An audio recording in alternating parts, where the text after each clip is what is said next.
Hey,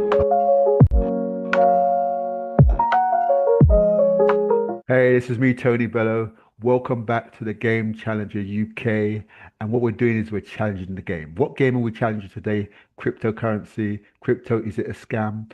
And today, remember last week we talked about all kinds of things about most major technologies are seen as a scam before they change the world. And we believe crypto is changing the world fast. But today, we're going to be talking about education because one of the key things we noticed on the last one was the fact that, remember, we said lack of education is the real scam. So, what we need to do is educate you, empower you, and talk about security. So, what we're going to be talking about today, and Joe is ready. Bosse is ready, and the Queen of Crypto, Asada, is ready to go. You know, she's powerful. And guess what we're going to talk about today? Banks in there, governments is in there, control is in there, decentralization is in there, security, and what financial freedom really means for us and the borderless digital world. So that's me. I'm going to run over to the studio. Remember, before I go in there, like, subscribe, and share and comment. Like it, subscribe it, and notify. So, guys, let's go over to the studio. Over to you. One of the things I like to come into here is in terms of the banks, have they let us down? Have they, is it, could, some people actually, I've heard them say the bank is the biggest scam that's ever happened. If you really think about it, what happens is you put your money in the bank and it stays there and it doesn't really make you money unless you're willing to lock it down. But while it's there for 1 day or 2 days, the bank goes and trades with it and makes money out of it and makes profit out of it. And then we then end up having charges for them to make money out of our money. I mean, you think about it, you just have a middleman that's really in the middle, just making all the money from you holding the money in the bank. And that's one of the biggest scams that's ever been. We're talking about $1 trillion scam. And now what it is, the biggest problem with blockchain or with crypto was that initially the banks were saying it was a scam. Initially, the governments were saying it was a scam. Initially, the financial institutions were saying it's a scam. So what has changed since then? Why is it that most banks now are looking to have crypto? Because I'm going to answer it, and then I'm going to put it to you to add to it. I believe what's happened is if everyone goes this crypto route and goes this blockchain route, it cuts out the middleman. Now, who are the middlemen? The middlemen are the central authorities, and that is the banks and the financial. There will be no bank if everybody went on to trade through crypto. And that is the biggest problem right now. So hence the reason why now all the banks are now saying, you know what, we accept crypto, come and deposit. And like I always say, the honey trap is there. That's your honey trap. Because all they're trying to say is we need to monitor where all this money is flowing through. And we will help you because we will provide you with services like forgot password, like I can't remember my account number, all right, that. That's the services they're providing you, and we'll provide you the security. Now, just like Asada says, yes, they're providing you great security, but the problem is the hackers love centralized authorities. They like centralized systems because they can hack that system and have everybody. Whereas in a decentralized system, they need to think about how am I going to hack all these thousands and millions of nodes and computers all around the world to be able to get that's too much hard work. It's not worth it. So really what we've also got to be careful about, and Asada's touched on it in terms of even though we said centralized crypto, what we're looking at is a lot of crypto is on the blockchain. But blockchains, we have different ones, public and private. And without blockchains, we don't have crypto. So just remember that. Now, the thing is, it's the centralized authorities that want control of your crypto. So that means the centralized authorities are trying to put a centralized angle on a decentralized currency. And that's where the problem is right now. And everyone has to get educated. And that's the reason why I wrote that book, which was the Breaking Free book, because the reason why, of course, they highlighted earlier, and you've also stressed earlier, the reason why people are getting scared of it, or the reason why people are fear of it, or the reason why people have been scammed by it is through lack of knowledge. Yep. Yeah. And you listen to Boss, they're talking about rug pull, or talking about how somebody says send money to this place, and you said it also. That's when alarm bells should come up, alarm bells. So really, I think from that angle, the banks are scared. They are running scared. Yeah. The governments are running scared, because remember another thing about this whole thing, it's not a national currency. It's it's an international currency. Right. So Right. there are no borders, there are no boundaries. So how do you tax this a massive thing? Yeah. And again, you don't know who has it, the wallet, unless you put them through a centralized authority so that Right. they can get your name, address, the phone number, postcode, so that they can link that wallet to you and say, Boss, we know you just did £100,000 of profit. Mm-hmm. We're going to Mm-hmm. tax you. Yeah. There's nothing wrong in paying tax. Tax runs the country. But Mm-hmm. what we need to know is we need to make sure that we pay tax on our profits. Not because a lot of people are worried about profits. People lose a lot of money. Mm-hmm. You have to, it's the net that's the profit. So that's my take. So Asad, I'm going to get you to come in here now, because this is a interesting conversation we're having. Sure. I think it's, the knowledge again. You hear, because you start mixing it all up, it gets real muddy, right? Someone the other day said, "Oh, we can't do crypto in our country," and I was like, "Well, how they know you're doing it? Like, they don't know. They don't even know that you have a wallet. They don't know anything. There's nothing connecting you to." That's the beauty of a decentralized system, is that there's nothing connecting you to them.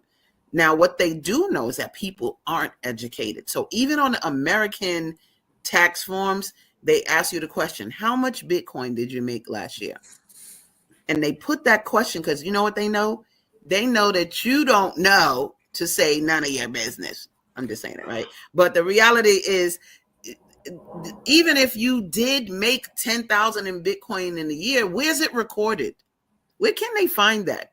Where can it be connected to you? Like, that doesn't exist in the crypto world, in the decentralized world. And so, but if you made 10,000 in Bitcoin and you took it out and put it through Cash App, Coinbase, and took it out and turned it to fiat in their world, now they can see it. And now they can throw words at you like regulation and all these other things, because you brought it into their world. And so the key is to make you some decentralized money, and then we do some decentralized things with it, right? And not have to always think about, well, putting our crypto in this fiat world. The word fiat, if you weren't here earlier, just means money from the government, from money from like in America, Federal Reserve and what have you. And so the education is just key, so you can tell the difference. And again, break away from this mentality that you are controlled and can't do anything. That is where we're moving out from and into a place where you can do things and you can be free doing financial transactions. Thank you, Sada. I want to bring Joe in. Joseph is around, and he's been itching to come. But Joseph is a security man. Security. Now, when it comes to security and data, Joe, I know Joe will look at. Joe will look at. Let me just bring him in. Joe will look at crypto. He will look at blockchain from the security angle. And the security angle is always the angle that we don't really like to hear about, but I think it's very interesting to hear. So, Joe, Joe, hi, Joe, how you doing? Hey, Can you hear me? Oh, can you hear me?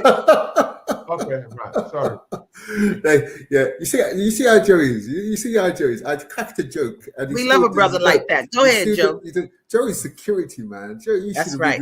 He's a CIA man. I tell you, he's an FBI. He's a MI5 man. I don't know about CIA. You see, I got a smile. You see, I got a smile from him when I said that, because that's his element, man.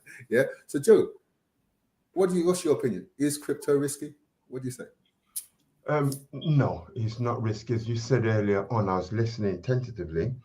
It isn't risky. It's only risky from a human perspective. Ooh. This is what we call social engineering. Social engineering are basically scams that have been around for centuries, ways of getting people's information so they can utilize it. So the biggest scam, the biggest worry is not the system itself. It's not a computer system because your system is stored in thousands and millions of data all around the world, peer to peer. So in order for a hacker to get onto the system, it will need to hack into thousands of computers. But the issue is the problem comes from us, the human being.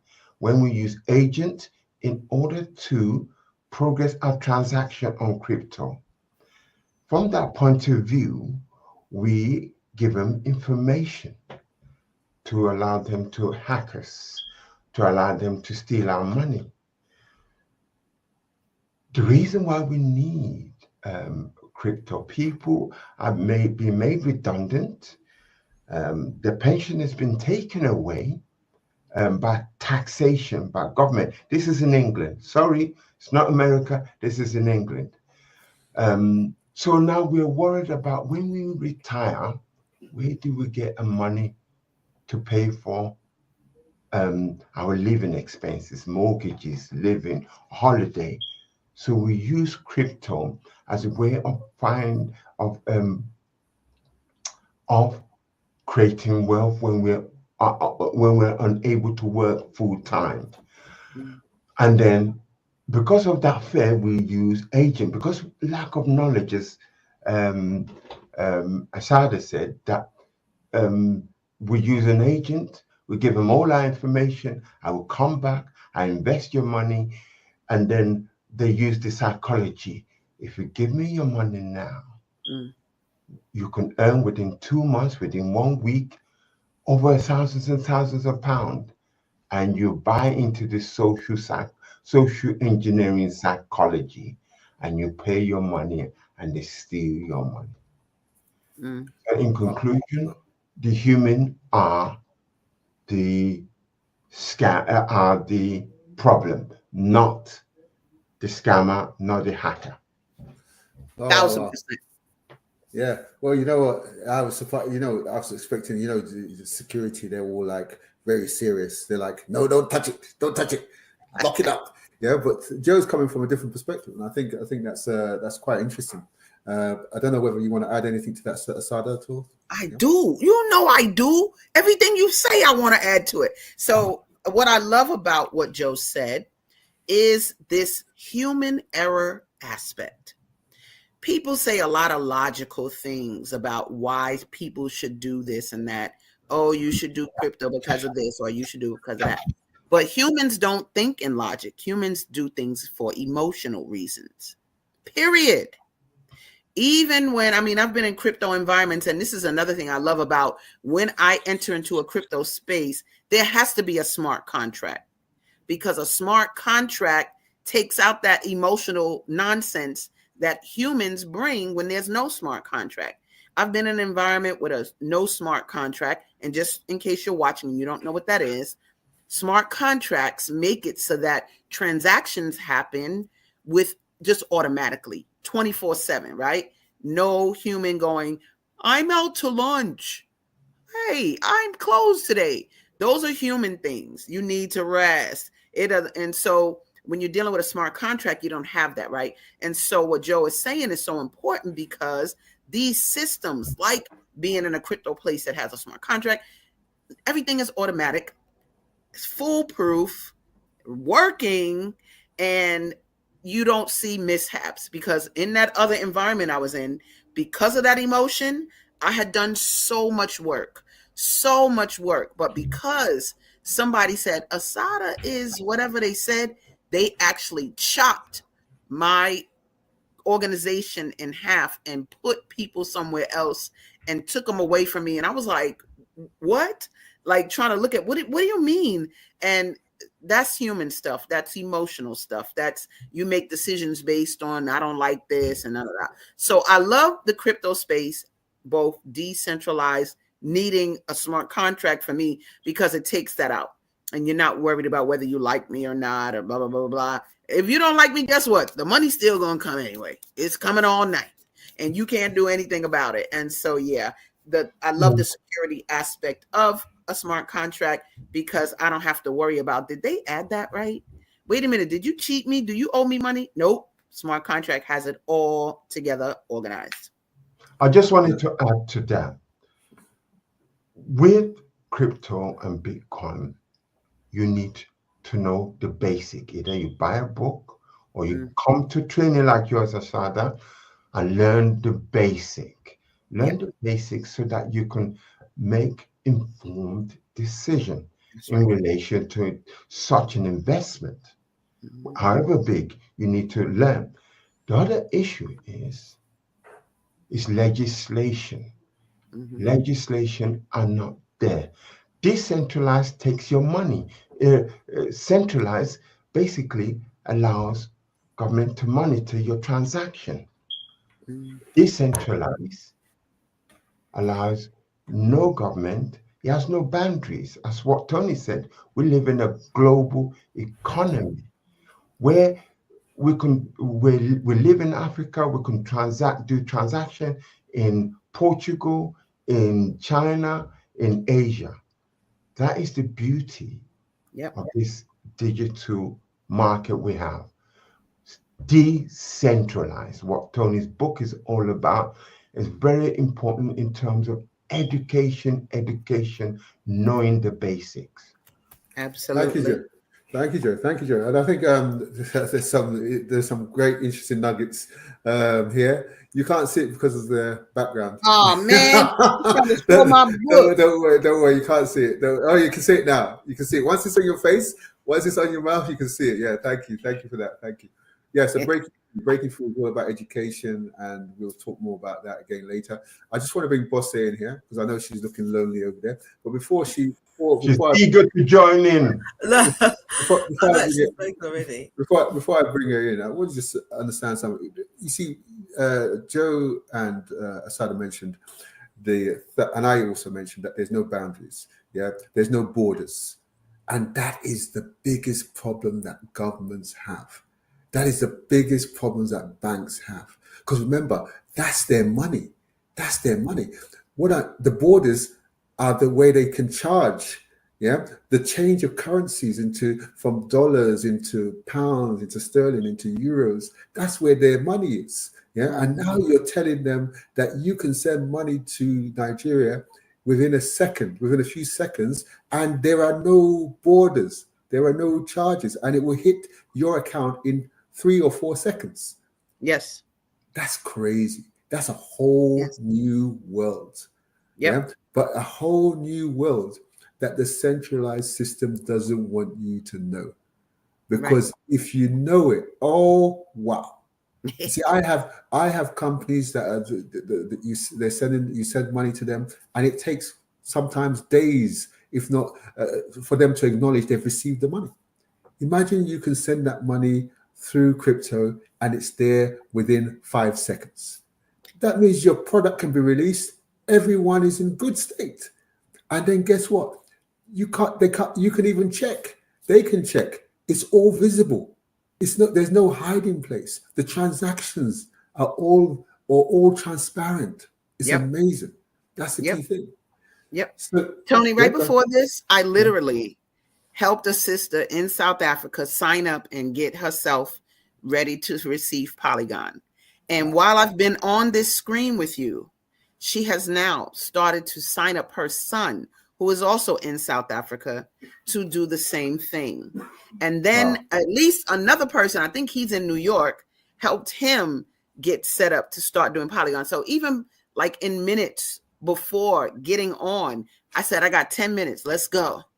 And to be able to make transactions in 10 minutes and get it and I'm influencing the world, like global economies. Come on now. This is a different game, baby. This is a different type of freedom for sure. Now, can you see why the governments are scared? Can you see why the banks are scared? Can you see Silly. why the financial institutions? Because only the few know this. But if the majority know this, then it's a big problem for them. Yeah. Yeah. Yeah. So boss, what I want to do, boss, is now. Do you think crypto could become the new passport for global work and economic empowerment? So, what do you think? Oh, yeah, absolutely. Absolutely. Because of what you just mentioned, is the fact that you can do borderless transactions. You can, trade globally, and you're not gonna be charged for it. So if you think about uh if we think about Africa, we think about Asia, you know, Africa, and in particular Nigeria, there's a lot of people now trading using crypto.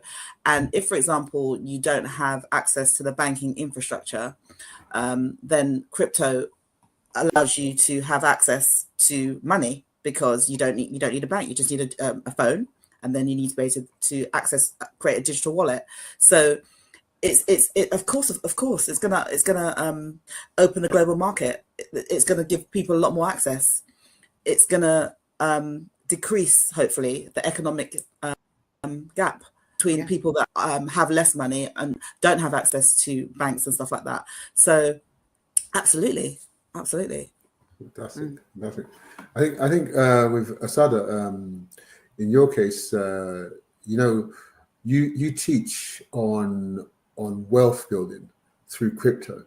You also so how can digital money, or we say in crypto, give black communities more control, access, and ownership? How can it do that for them? See, guys, here's the deal. The rules are different here. Guess what? In what we're used to, you don't make no rules. You just shut your mouth and you just take what you're going to get. Go ahead and work all those hours. We'll be back to come take some of that, just so you know, right? That's the taxing and whatever. So the rules were made by someone else some time ago. But with crypto, you make your own rules. And that, again, is the game changer, because people don't really understand what freedom. Black people worldwide, whether we went through colonialism or slavery, we talk about freedom. But the problem with that is that we talk about it in regards to somebody giving it to us. Don't nobody give you no freedom.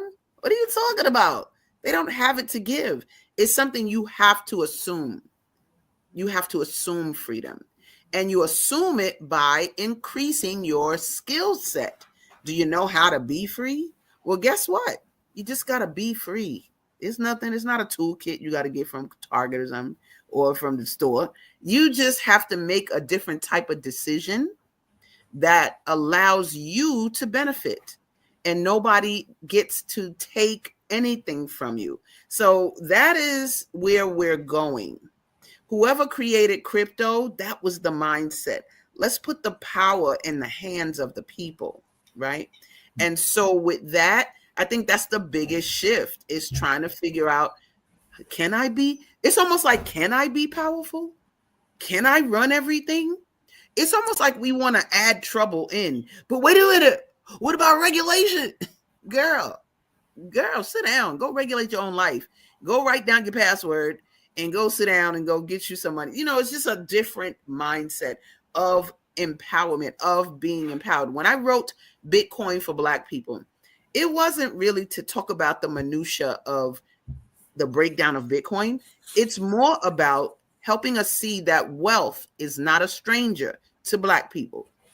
I don't care if you look at King Mansa Musa from Mali. He's the richest man in the world, even bigger than Bezos and all of them.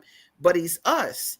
And we need to understand that wealth is not a stranger to us. It's just that wealth in this day and age is going to come from crypto, period. The other money, they don't even print fiat money in America anymore. They stopped printing it 2 years ago. So crypto is the way you're going to get wealthy, but you got to get rid of your fear of it to make it. That's the only thing holding you back, is your fear of failed things before. And I'll finish with this thought. I always say, if you drive a car and if car breaks down, You don't stop driving. You keep driving. You just go get a new car. And that is the situation with crypto. You was in something before that didn't work. Who cares? Go find something that works. And so that's just how I see that in my own life. I find environments that work. I found an environment that works. Boom, make crypto, and then just show other people how to do it so that we are not in trouble. We're going to be in trouble. If you don't get crypto in your life now, you're going to be in trouble because they're coming with a lot of things. I don't like the word scheme, it's so corny, but they're going to come with a lot of little bells and whistles to make you think it's a thing. But you got to know the difference between the bells and whistles and real crypto and having it so that you can be free and nobody will be in control of what you do, not you or your children. Thank you, Hassan. I think there's some powerful things. Take control, take responsibility. We've got to do that. Pause. Yes, we have to pause now. I know you're getting excited. You will getting into it. We're going to have to pause because there's so much more we have to share with you. We really did strip it back on this one. We talked about why crypto is getting labeled as a scam.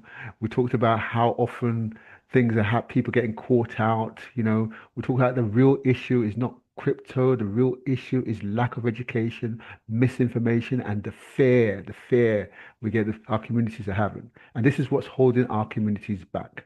We also looked at how people get caught out, how traditional systems have failed communities too, and why understanding the wallet, thank you, Asada, the queen of crypto, why understanding the wallet and decentralization and responsibility of the key is important too.